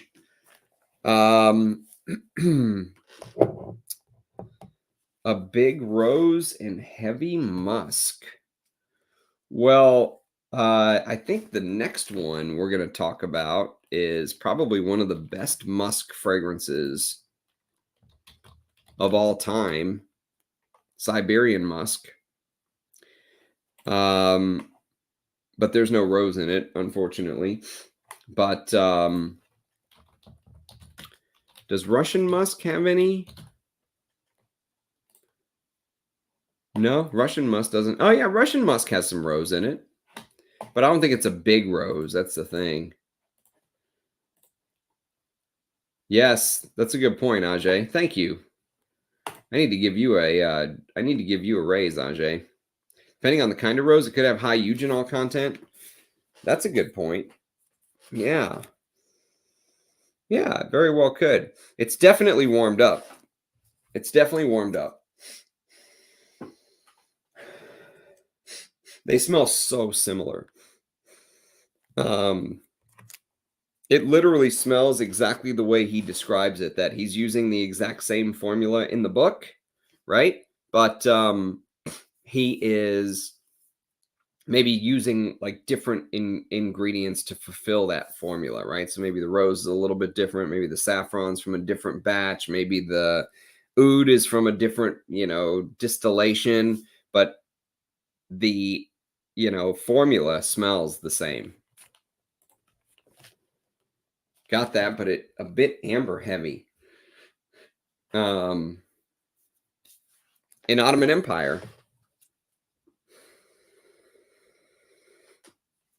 You know what's crazy is when Russian Oud made Ottoman Empire, he said this in my interview, which if you're new to Russian Oud's work, I would urge you to go watch those interviews. I know they're a little bit long. Put them on 2x speed and just listen to Russian Oud go, man. When he created Ottoman Empire, he did not even know what Chypre meant. He didn't know what a Chypre was, what a fougere was. He didn't know anything.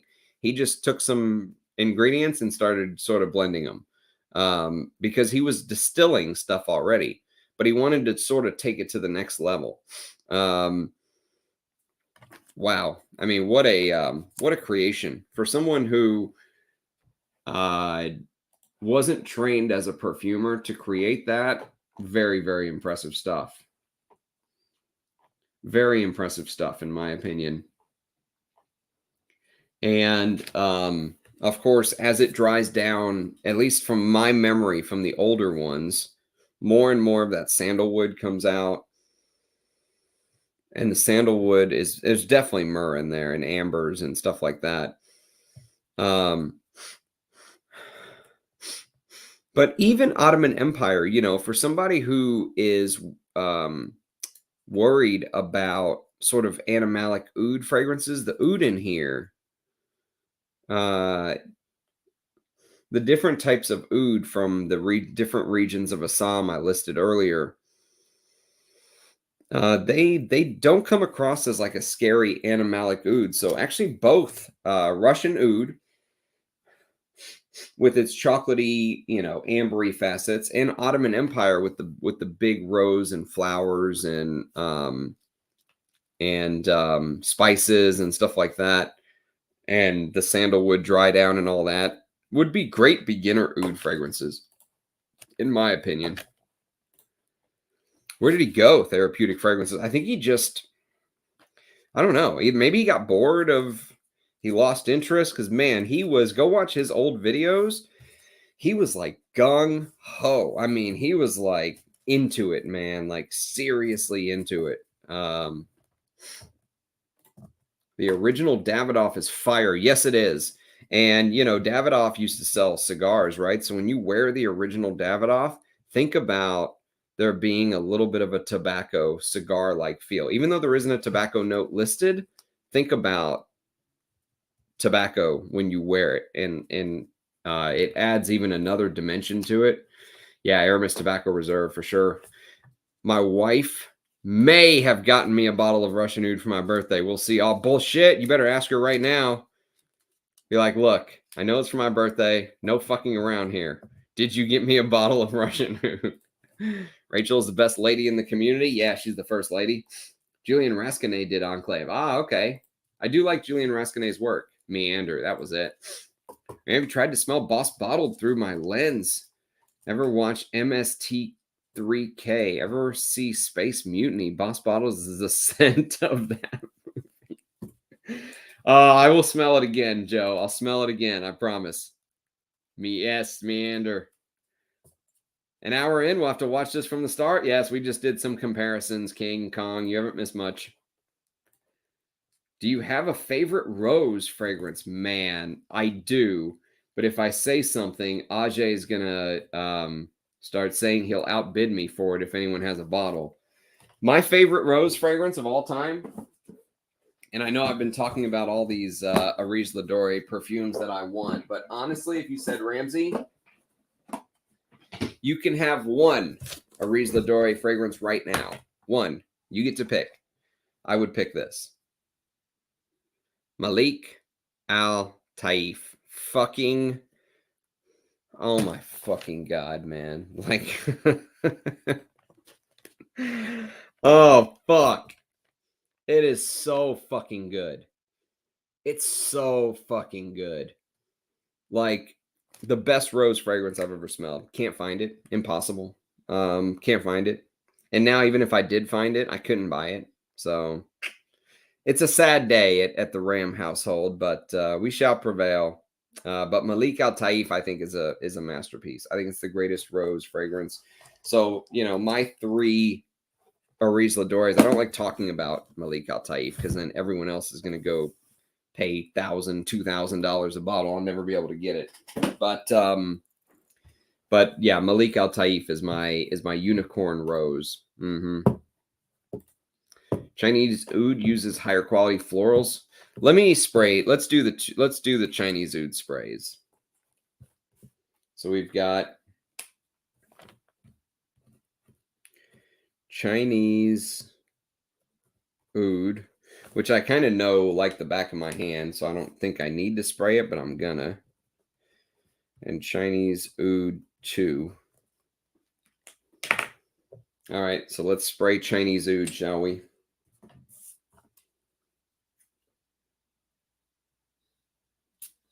One spray, because I don't need to. I really know this fragrance very well. I've worn this a lot. I really like this, by the way. Yeah, so good with that orangey aldehydic top. Oh, and it's so smooth. It's like a Rolls Royce smooth, man. So smooth. And then Chinese Oud II.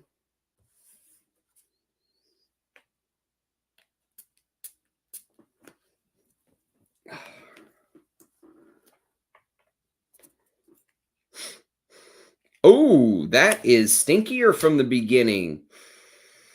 Oh, that is not as smooth from the opening. Yeah, this is fucking, sorry for cursing. This is Rolls Royce smooth in the OG. This one starts off funky, a little more like the Chinese Oud you get in the History of Chinese Oud. Yeah, definitely getting the History of Chinese Oud in here. Definitely. And here, oh, it's much more smooth, much more of the sort of aldehydic orangey top is coming through. And when the woods and the Oud do make an appearance, they seem to be so smooth. Here, oh, it's much more animalic, much more like the Chinese Oud, which I really like. But the problem that I would have is I love Chinese Oud from the History of Oud collection as it is. And when I want that smell, that earthy, mushroomy sort of fungus-like Oud, I would just wear that. I don't know if I would want this. I'll have to smell it more for the florals, Ajay, but at first spray, that's a little different. That's the most different of the between Russian Oud, Ottoman Empire, and Chinese Oud. Chinese Oud is the most different in my opinion. Have you tried Shipra Maharani? Shipra Maharaji? I'm not familiar with a Maharani. Let me look it up. Maharani. Shipra Maharani. No, Shipra. Is it Shipra Oud Maharani by Afori? No, I have not. It's on my wish list. It's on my wish list, Alan. I have not. Steph's Maxim Porom is also really good. Yes, and very cheap. I think you can get it for still 40 or 50 bucks. Easily hundreds. I agree. I agree, Nissan. Elixir Attar Galia Rosary Malik Al Taif. Malik Al Taif, 100%, man. Katana Parfums Khan are some of the amazing musk roses. So I might have a sample of Khan somewhere. I smelled some of those Katana fragrances. Someone sent me some recently, and I smelled it in a blind sniffing, and I really liked it. Really thought it was high quality. Thank you, Anuj. You are too kind, my friend. You are too kind. Borge Samling, 1951 to 2022. A great Toronto maple leaf. Thanks for the super sticker, brother. Everyone knows the greatest little perfume shop on earth, but if you don't, it's Enchante Perfumes. So, Anuj, you're the best, man. Thank you. Sorry I don't have a super chat song to sing you, but you know I love you. There was a Malik Al Taif on eBay. I missed it. Someone told me about it, I think, and I just gritted my teeth and pretended not to hear it. Put up that best designer backup bottle video so we can compare notes. And don't forget Halston Catalyst. Catalyst is really good. And saying 50% extrait de parfum for Siberian Musk, the best real musk fragrance for me. All right, I mean, let me go back and smell Chinese Oud again. So the OG Chinese Oud. Yeah, exactly like I remember it. So fucking smooth and good and sparkly. Yeah, Chinese Oud II is the most different of the collection so far, hands down. But it's different in the way because it's using the oud from Chinese Oud, the history of Chinese Oud, which I like. But yeah, I mean, I like wearing that oud itself because it's such an insane wear, and I really like crazy fragrances, and that's one of the craziest. Thank you, Stephs. Anyone tried burnt hair? I sure will, Rams. Malik Al Taif shall be mine. Damn you, Ajay. Damn you. Tell Russian Adam to make a Malik Al Taif part 2. I don't think he can, dude. Or I think what ended up happening was is the guy that made the fragrance did like a little bit of an experiment too, where he said, hey, we're going to go a step further than just distilling the Taif rose. We're going to distill only the petals, which means they took the flower, and usually they just chop it, and distill the part that the flowers sit on, the green part. Well, they actually picked the petals by hand. And not only did they pick them by hand, but they only used women's hands. They only used women to pick the petals because they said that, the oils in a man's hands are actually rougher and change the way the fragrance smells. So women's hands are softer. So they only used women's hands to separate the petals from the bulb or whatever you want to call it. So when they distilled the Taif rose, it was like a special distillation for Malik Al Taif. But fuck, I would love a bottle, man. History of Chinese Oud in the opening? Yes, yeah, exactly. I'm glad you called that, dude. I'm glad you called that. Yeah, 100%. 100% the history of Chinese Oud in the opening. On skin, Chinese Oud transitions like crazy. Like, it was unbelievable how much it changed. Interesting. I'll wear it on skin eventually. Maybe do full reviews of these one day as well. Yeah. I can see it calming down already, even on paper. Streaming madness all around. Streaming madness. It's happening, Tripler. Totally agree with you, Ram, on Chinese Oud II. It's really different to part one at the opening. Interesting. Russian Adam says it's the one that's the closest to the original. I didn't hear him say that. No, I didn't hear him say that. Crazy. What's up? What's up, Tripler? I have that Shipra Oud Maharani. It's amazing. Crazy, Jonathan. I've never even heard of that. Ramsey, chat, what's happening, Empty? Enchanté shipments are allegedly only packed by women's silky fingers. I can attest to this. They are expertly packaged. I'm pretty interested in Mysore Incense. It's a very, very, very wearable incense fragrance. Sean H, it's meh. What's meh? Oh, Mysore Incense. Yeah, I mean, it's very wearable, but you notice I don't have a bottle. All right, so let's spray some. Let's spray some Siberian Musk. Let's get the final one on paper. Excuse me whilst I grab another mini bottle.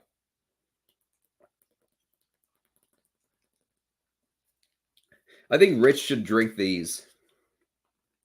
Rich should be forced to drink these little baby bottles right here. So we can just see how many of these he goes through in one live stream. That would be hilarious.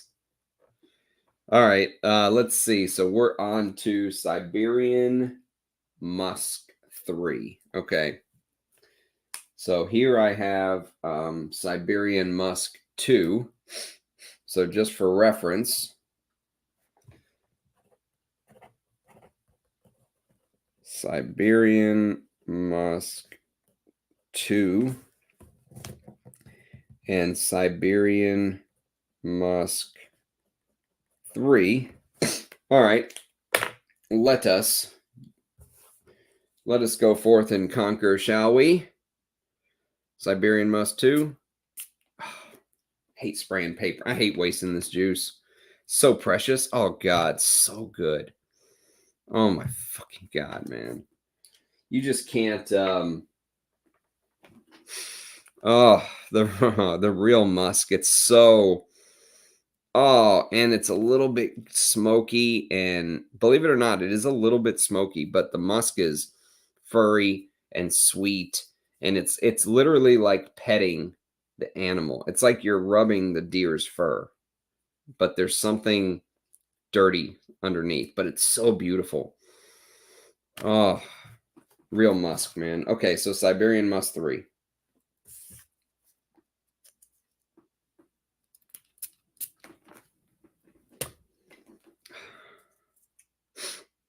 Oh, yeah. Smells a little bit greener on first spray. A little bit more pine. A little bit more.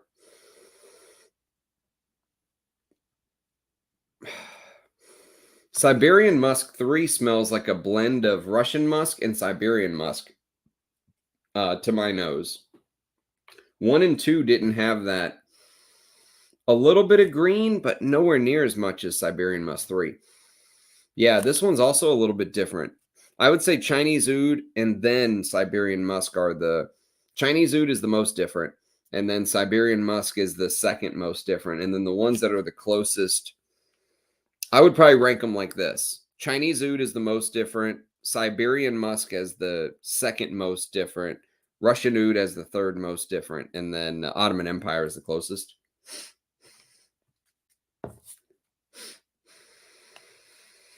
I like Siberian Musk II better. Siberian Musk III brings in a little more of the... it brings a little bit more of the greenery that you get in Russian musk to the picture, in my opinion. Yeah. Yeah, a little bit more of the greenery from the Russian musk to my nose. I mean, I like it. Don't get me wrong. I really like it. Siberian Musk is one of my all-time favorites, but there's this... It's almost like in Siberian Musk 1 and 2. I actually have a comparison video on the channel between Siberian Musk 1 and 2. So if you're really interested in going down the rabbit hole, go check out my comparison between Siberian Musk 1 and Siberian Musk 2. But Siberian Musk 1 and 2 really, to me, focuses on the musk. The musk is the central player and all the other stuff is on the periphery. Siberian Musk 3 hit me in the face with sort of that green, lemony opening. And the musk is there, but my nose is, for some reason, focusing on the greenery, if that makes sense. All right, $2,000. I'm rich. No, I'm just kidding. Thank you for the super chat, Mohammed. Appreciate that, brother. Really do. Sorry for the blurry screen. Come back to us. Okay. Yeah, it's interesting. It's interesting because I think if I remember, so Siberian Musk, the original Siberian Musk, had some Siberian smoky pine note. And every time I hear smoky pine, I always think about something like Fila Nagil by Serge Duton, right? The smoky, or Arso. Arso is the other one that comes to mind when you think about like smoky pine, right?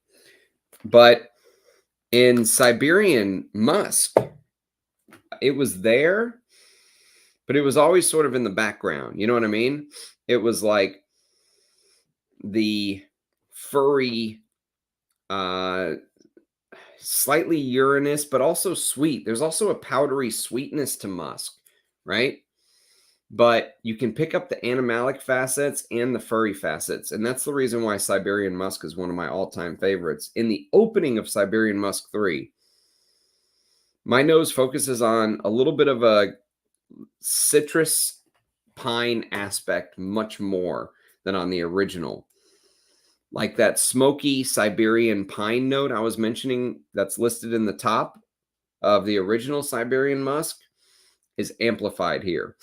And now, you know, that it's starting to dry, and maybe it's a mixture of like cypress and other green medicinal like notes, but now that it's starting to dry, I'm getting more of the traditional musky notes that you would expect. The time has come to visit one of the purest, wildest, and least known locations on Earth, Siberia. Join us on a rare journey and experience the most rare natural aromatic musk. Top notes are bergamot, lime, mandarin, and Siberian smoky pine. There it is. I would have said lemon and smoky pine, but I guess bergamot, lime, and mandarin can easily come together to give off that lemony touch. A maceration made from legally obtained wild Siberian deer musk grains, orange blossom, Indian sandalwood from the year 2000, which I have some of the actual Indian Santal 2000 here somewhere. Cypress, galbanum, and a variety of spices. Base notes of sweet Assam agarwood oil, blue cypress absolute, patchouli, musk accord from the 1980s, and crude amber oil from 1906. Interesting. I think I still prefer Siberian Musk 1 and 2 personally, but that's just my opinion. What animals produce musk? Polar bears. You want to go hunting a polar bear, Tripler? Well, you could just stab them with your fucking horns, dude. Rushing at them, running out of them musk pods. Nah, they can legally obtain more. You know, Russia is one of those places where I think it's the last place on earth where you can still legally get musk. Real musk is out of this world. It's completely, it's uncomparable, you know, personally. I would trade, like for me, as much as I like Russian musk, I would trade a bottle of Russian musk for Siberian Musk 1 or 2, personally, my opinion. I think Siberian Musk is more to my taste because this actually does focus more on sort of the green, touches, and the powdery aspects of musk tend to come out here. And I like my musks to be animalic. So, for example, if you've heard me talk about Inverno Russo, that's one of my all-time favorite musk fragrances from Areej. Actually, I think I like Inverno Russo even more than Siberian Musk. And you know, it's the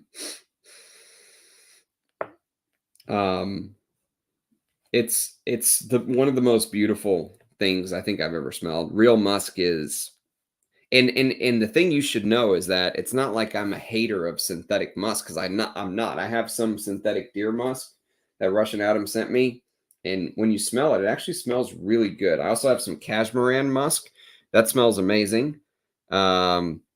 You know, I have let some people smell the Cashmeran musk, and they've been very impressed with it. And so, I'm not like a hater of the synthetic musk or anything, but real musk just cannot be recreated. It is just one of those things that is so beautiful. There's almost no describing it. It's just kind of one of those things. It's so good, man. I'm gonna be in heaven smelling these all night. Got to hit the old dusty trail. Good night, Sean. Thanks for being here with us, bro. Sweet, pissy, leathery, depending on the age. Yes, depending on whether they tincture the outer bit of the musk pod or more of the inner grains, they call it. The grains are more powdery. The outer skin is leathery. I love it when they tincture the skin, which actually Russian Oud told me is the cheaper part to buy. The skin is the cheaper part. The grains are one of the most expensive parts of the musk pod to use. So obviously you want to kind of have both. You want to have the powderiness, but I like it when there's a lot of the skin tincture as well to make it leathery. Yep. Smells like a vintage leather from the 80s. Man, I need to try that on skin, Paolo. I really need to try that on skin, bro. Smells like an aromatic musk. Yeah, I know what you mean. Yeah, I know what you mean. I need to wear some of these on skin. It's hard sometimes on paper, but is it reindeer, this musk? Tripler. I love you, man. Don't ever change. Can you imagine a reindeer and a polar bear musk fragrance? I think if you put out a polar bear musk fragrance and priced it at $1,000 a bottle, it would sell out. Telling you, it would sell out, Tripler. You just have to YouTube yourself taking down the polar bear with your own 3 horns, and you're set, man. You know, Russian Oud released the video of like himself talking about the collection with cutscenes. You could be there, sitting there, talking about how you slayed the polar bear with your own 3 horns. There could be a cutscene of you like charging the polar bear and then dragging its body across the snow, cutting out the musk pod, you know, using your horn as a incisor. You should really get Areej Royal Muscatar. I know you've said that. I know you've said that, mate. I hope you get to smell real musk one day, Headless. Can you recommend any bedtime scents? I don't wear calming bedtime scents to set to bed. Like I'll put on like these real ouds, like that Choco Barai oud I just put on. Many times my routine lately has been oud to bed. For some reason, oud has like this, I don't know, like it eases my mind and sort of opens it up to think more at the same time, if that makes sense. So I've been like an oud head to bed lately, but I'll wear anything to bed. I'll spray Koros before bed and go to bed. So I'm a bad person to ask about that, but yes, I guess lavender could be calming. But I don't. I kind of just wear whatever I want. I took some deer. Excuse me. I took some deer antler velvet tincture once, and it was like speed. What do you mean you took it?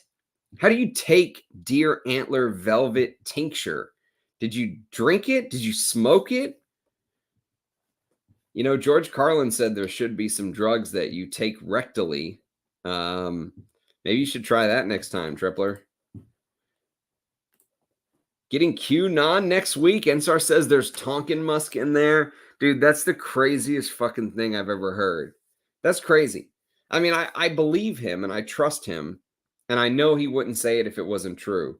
But Tonkin Musk, like real Tonkin Musk, he must have got that like from the collection that, I don't know, who had a collection 100 years ago? Maybe he must have got that like from Mussolini's private collection of musks. Me too. I'm going to try to get some real musk to sniff. Try to get, I'm telling you, the ones to go for if you want to stick with Areej, Siberian musk, Inverno Russo, or Russian musk. Those are the ones. Those are the ones.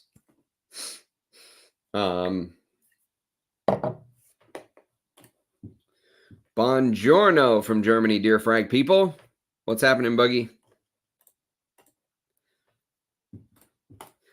Ramsey tripping balls in his dreams using Oud like shrooms. Ah, yes. Well, some of the Oud smell like shrooms, like Chinese Oud, the history of Chinese Oud. So, yes, I will wear that to bed, believe it or not. If you don't like QAnon, let me know. I buy it. Yeah, it's a rare one, isn't it? It's a tincture and alcohol. You mix in water. It's incredibly high in testosterone RAM. Well, I already have my testosterone tincture that I take. So, super late to the live stream. Welcome, Glitch.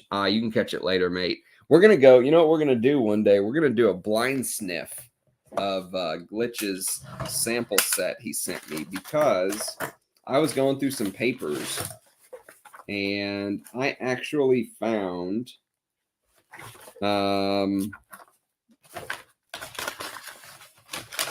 I can't find it, of course. Yes, here it is. Nope, that's not it.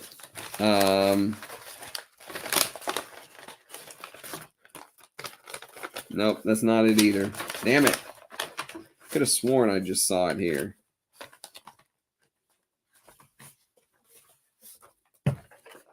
All right, I'm going to have to go through and try to find it. But I found the sheet that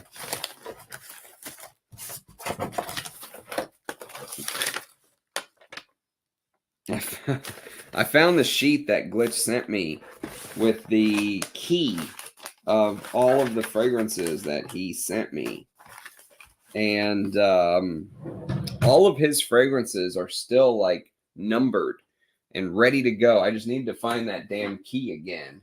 And then we can do like a blind sniffing session because I don't remember what the hell like 1 and 2 and 3 and 4 and 5 were. So if I can just get that key, Glitch, we could do a live sniffing off of the samples you sent me. Indeed. And on an Areej live stream, no less. That's all right. You can go back and watch it, man. We're here for you. This will be up. This is a much requested live stream. Ensar actually covers many musk races: Mongolian, Siberian, Tonkin, Tibetan. That's crazy. It's absolutely crazy. How does he find some of that shit? Oud tea is accessible. Someone told me to put Oud on your tongue. So speaking of tripping balls, what's up, Ramsey? Glad to have you, Sonny. Yeah, Tonkin musk he must have got from Sultan Qaboos. That deer is extinct, I think. I think it is too. Yeah, Sultan bin Qaboos. That guy had a hell of a collection. He lived the frag head dream, did he not? He got to have the best materials personally made for him. You know, these houses made sense just for him. The rarest materials, just like under his bed. I just imagine some of these suitcases of Oud and musks and real ambergris, just like in Louis Vuitton suitcases under his bed. You know, he would just whip them out, pull out some real ambergris, and just psh. That guy lived the frag head dream. Surprisingly, the pods are from a musk deer, not a reindeer. Thank you, Google.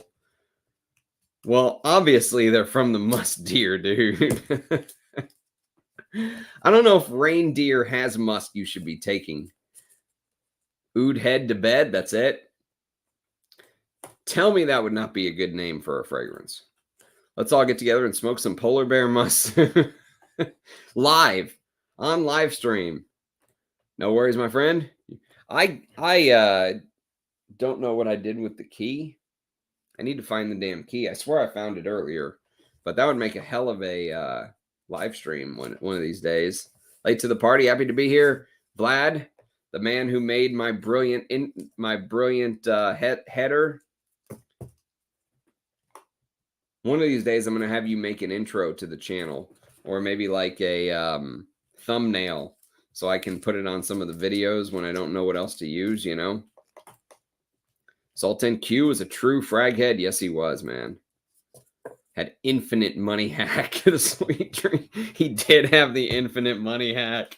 Yes, he did. And the people to go fetch all the shit for you. You know what I mean? Like, find me the rarest Keenom from 1975. And they're like, yes, your highness. Here's your suitcase full of unmarked hundreds. I'll see you back here in 3 months. Fuck, man. That guy lived the dream, did he not? Oh, man. I can't rank these, dude. Honestly, like, it's one of the reasons why I've never done a ranked Areej Dore video. People keep asking me, what's your favorite Areej? And I can't answer because the problem is that I have many favorites from him. Like somebody asked me earlier what my favorite rose was, and what did I say? Malik Al-Taif, right? So how do you rank when you have like a favorite rose, a favorite musk, a favorite oud? You know, how do you rank those? I can't do it. I mean, I can tell you what I would buy.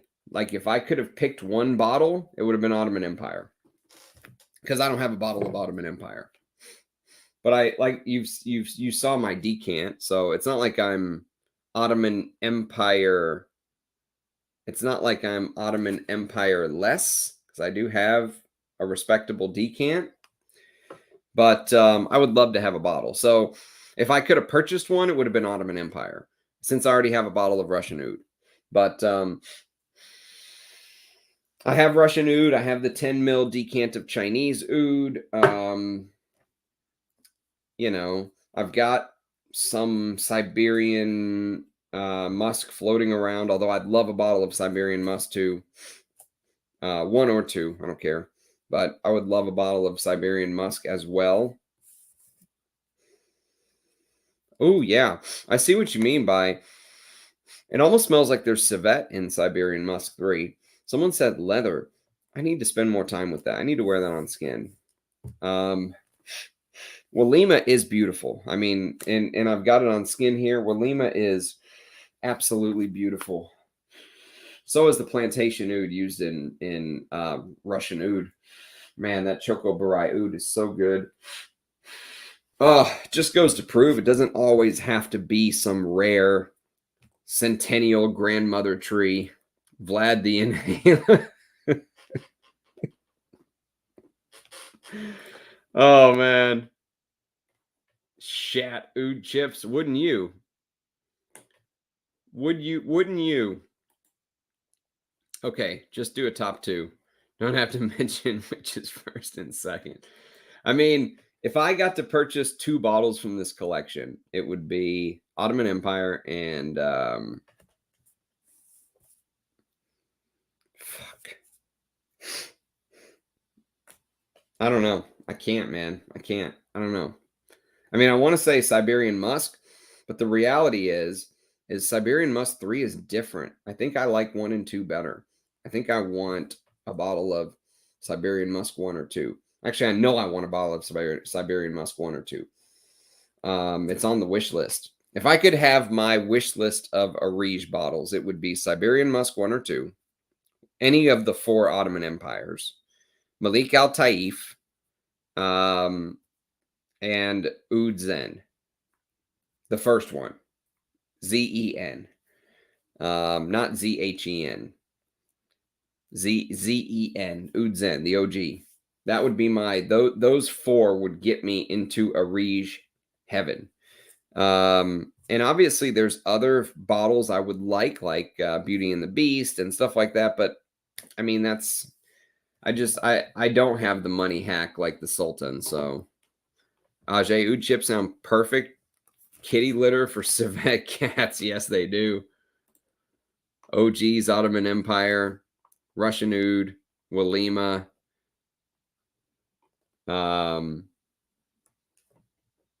Siberian Musk II, Chinese Oud, new ones, Walima. Walima #1. Walima is beautiful. Ottoman Empire, Chinese Oud, Siberian Musk, Russian Oud. New Russian Oud is Slumberhouse ore with more. Wow. I just reviewed ore like a month or two ago. Actually, yeah, a couple months back. So I know exactly what you mean. I like this better than ore. I'll tell you that. I like this better than ore. How close is Russian Oud to the original? I would say go back and watch it. Go back and watch it. But it is close, but it's chocolatier and oudier. But I like it, but I prefer the original. 1 or 2, Walima 2 and 2 or 1, Chinese Oud 2 for me. Chinese Oud 2 was crazy in the opening with that Chinese history of Chinese Oud. Oh, it's settled down much closer to the original now. Wow. Yeah, now it's almost side by side with the original. It opens so different. The opening was crazy different. That was cool. That was cool. That's why sometimes doing a side by side is really the best thing to do, because you could pick out these differences that otherwise you very well may miss. So I was hoping to keep this under a couple hours, and here we are at just about the 2-hour mark. Is there anything else you guys want to talk about before we go? Hey, Pat, thanks for being here. Patchouli noisette, I have never smelled that. Eugene said he was going to have Remy send me a 10 mil like discovery atomizer so I could talk about it on the channel, and they never did. But I've been wanting to smell patchouli noisette, but I've never smelled it. Never smelled it. But I love the brand. I love the brand. And there are definitely some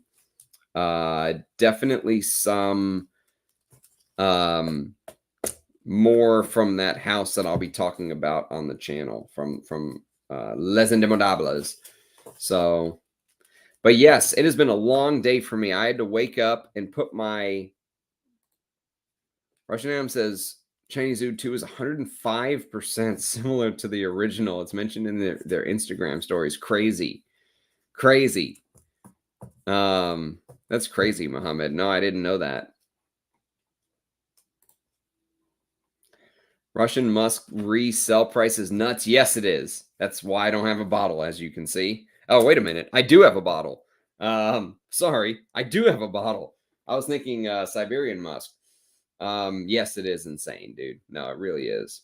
It really is. It really, really is. The after price stuff on some of that's nuts.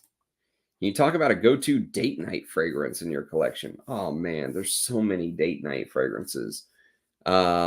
I can't think about anything right now. My brain is pretty much fried, but I mean, I honestly wear all kinds of weird shit. But a fragrance that the ladies always seem to love is Aventus. I mean, I always get compliments on Aventus. I mean, it's cliche, but it's true. The older 120 ml bottles of Aventus, forget about it. Compliments galore. A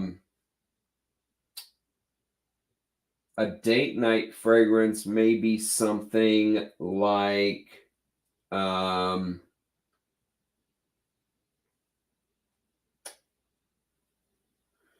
date night fragrance may be something like this.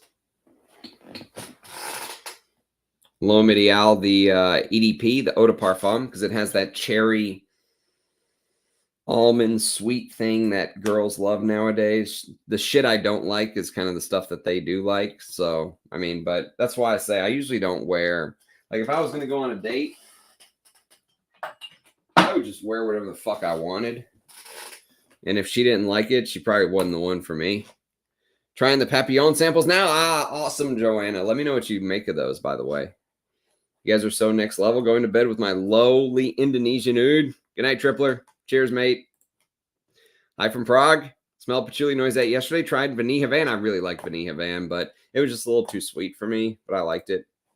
CO2 transitions like crazy. Yes, it does. Is there really a high chance you might have to get rid of half your collection? It's a possibility, mate. Might not be getting rid of it. It might be being stolen from me, but yes. Yes, it very well is a possibility.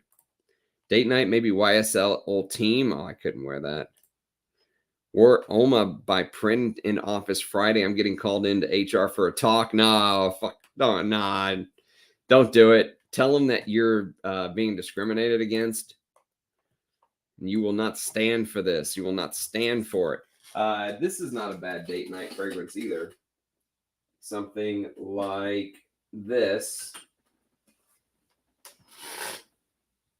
Givenchy's pie, the vintage with the small writing and pie logo. Yeah, this is not a bad one. It's benzoin-y. Girls like that kind of stuff. The sweet, ambery, benzoin-y fragrances. Amouage live stream. I know you received some new samples. Yes, that is. You're right. That is coming very soon. I have a lot of live streams I want to do. I have an Amouage sample set. I have a Hiram Green sample set. I have a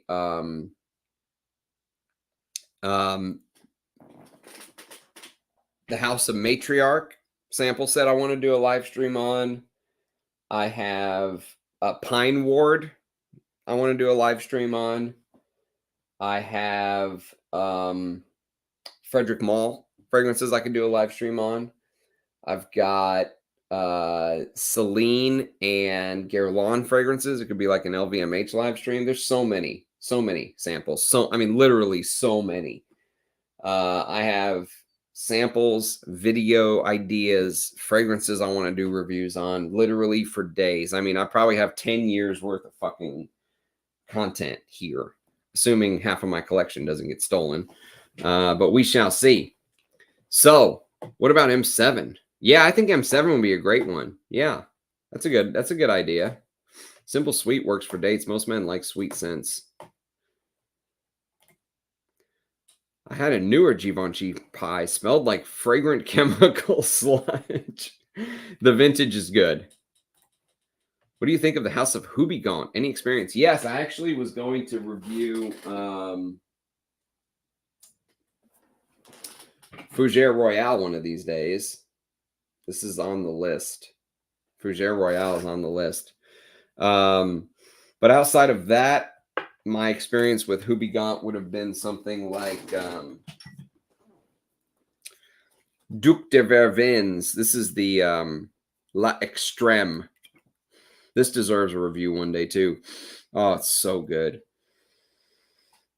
It's such a great perfume. So yes, these two are sort of the Houbigant fragrances that are on the list to be discussed sooner than later. So, but all right, I think I'm going to call it. I think it was a good stream. I'm glad I got to test out the new collection. Thank you, Russian Adam, for sending along the samples, mate. I really do appreciate it. Let me know what you guys think of the new collection. Like the stream before you leave, if you would be so kind. If you're into that thing, and leave a comment. The algorithms love that. So I'm sure this will be a well-received stream. But thanks, everybody, for participating. To everyone in the chat. I know we still got 52 people watching, so I hate to say bye with that many people watching, but I am absolutely whipped. I had to get up this morning and take my car through a drive cycle, long story short, just to get it to pass inspection. It really is a long story, too long of a story to tell here. But let's just say the damn thing passed, but I had to get up early and drive for a couple hours, and that was a beating. And then I drove all the way to meet my parents, which is like an hour away. My My mom made minsuf, and it was a great little get together, but I'm just whipped. So hope everyone has a good evening. Thanks for watching. I'll catch you on the next one. Cheers. Thanks for being here. Bye-bye.